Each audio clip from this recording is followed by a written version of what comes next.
Right, ఇక weather updates చూస్తున్నాం. తెలంగాణపై చలి పంజా విసురుతోంది. రాష్ట్రంలో ఉష్ణోగ్రతలు కనిష్ట స్థాయికి పడిపోయాయి. ఈ ఏడాది అతి తక్కువ ఉష్ణోగ్రతలు నమోదవుతున్నాయి. కొన్ని జిల్లాల్లో 10 ఏళ్లలో లేనంత తీవ్రంగా చలి వణికిస్తోంది. రాత్రిపూట రాష్ట్ర వ్యాప్తంగా 4.5 నుంచి 11.2 డిగ్రీల సెల్సియస్ మధ్య కనిష్ట ఉష్ణోగ్రతలు నమోదవుతున్నాయి. సంగారెడ్డి జిల్లాలో 10 ఏళ్ల రికార్డు స్థాయి కనిష్ట ఉష్ణోగ్రతలు నమోదయ్యాయి. కోహిర్లో రాష్ట్రంలోనే అత్యల్పంగా 4.5 డిగ్రీలు నమోదైంది.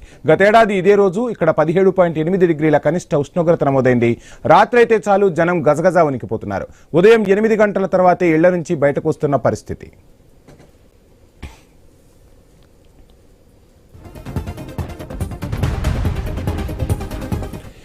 కుమరంభీం ఆసిఫాబాద్ జిల్లా సిర్పూర్ యూలో కూడా కొద్ది రోజులుగా చలి వణికిస్తోంది. ఇక్కడ 4.8 డిగ్రీల కనిష్ట ఉష్ణోగ్రత నమోదైంది. రంగారెడ్డి, వికారాబాద్ జిల్లాలోనూ 10 ఏళ్లలోనే అత్యంత తక్కువ ఉష్ణోగ్రతలు నమోదవుతున్నాయి. ఈ ఏడాదిలోనే అత్యంత చలి తీవ్రత శుక్రవారం రాత్రి నుంచి శనివారం ఉదయం వరకు నమోదైంది. ఖమ్మం, వనపర్తి, భద్రాద్రి కొత్తగూడెం, సూర్యాపేట మినహా మిగిలిన జిల్లాల్లో 10 డిగ్రీల లోపు ఉష్ణోగ్రతలు నమోదవుతున్నాయి. ఈ 4 జిల్లాల్లోనూ 11.2 డిగ్రీల లోపు ఉష్ణోగ్రత ఉంటోంది.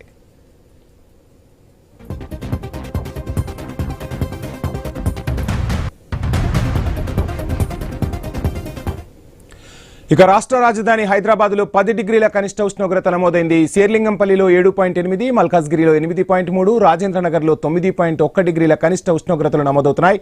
రాష్ట్ర వ్యాప్తంగా ఖమ్మం మినహా అన్ని జిల్లాల్లోనూ పగటిపూట ఉష్ణోగ్రతలు పడిపోయాయి. మరో 2 రోజులు రాత్రిపూట ఉష్ణోగ్రతలు పడిపోయే సూచనలు ఉన్నాయని వాతావరణ శాఖ అధికారులు తెలియజేస్తున్నారు.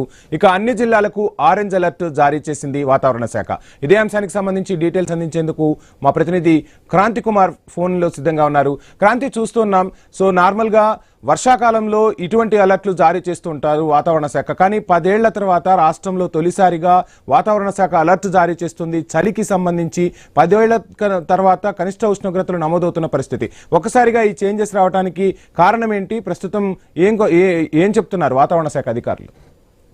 మనం చూసినట్లయితే రాష్ట్రంలో దాదాపు అంటే మన తెలంగాణ కానీ ఇటు దక్షిణాది ప్రాంతంలో ఇంత తక్కువ స్థాయిలో ఉష్ణోగ్రతలు నమోదవడం చాలా అరుదు.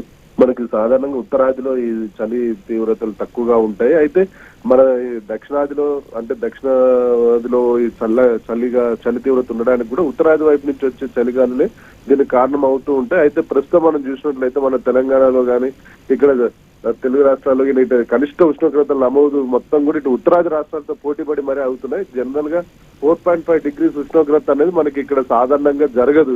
ఏది తెలంగాణ ప్రాంతంలో నాకు తెలిసి 4.5 అనేది ఇదే రికార్డు కావచ్చు ఇప్పటి వరకు. జనరల్ గా కోహిర్ ప్రాంతం, సంగారెడ్డి జిల్లా కోహిర్ ప్రాంతంలో మన రాష్ట్రంలో ప్రతి సంవత్సరం 2-3 సార్లు కనిష్ట ఉష్ణోగ్రతలు నమోదు అవుతాయి. అవి 8 నుంచి 6 డిగ్రీల మధ్యన ఉంటుంది. ఈ సంవత్సరం కూడా ఒక వారం క్రితం 5.8 డిగ్రీస్ నమోదైంది. ఇది కూడా చాలా రికార్డు.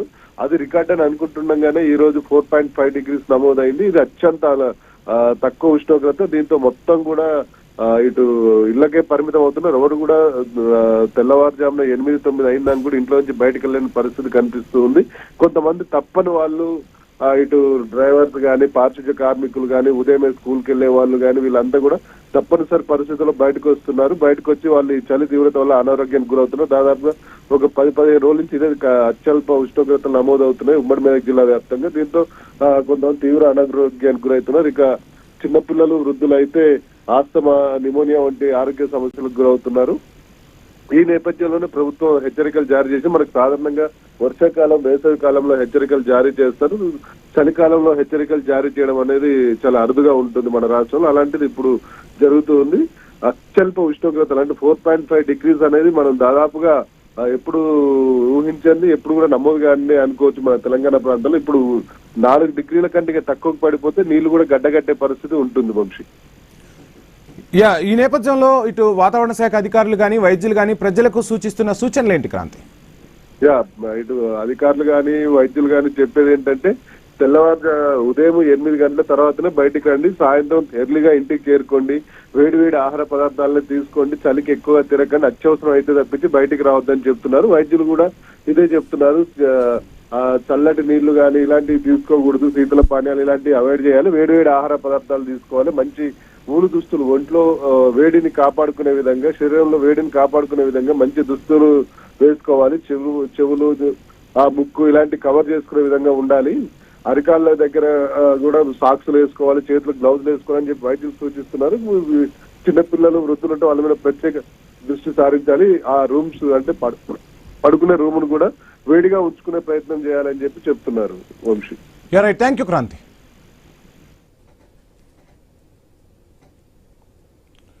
రైట్, ఇక మేడ్చల్ జిల్లా బోడుప్పల్లో విల్లో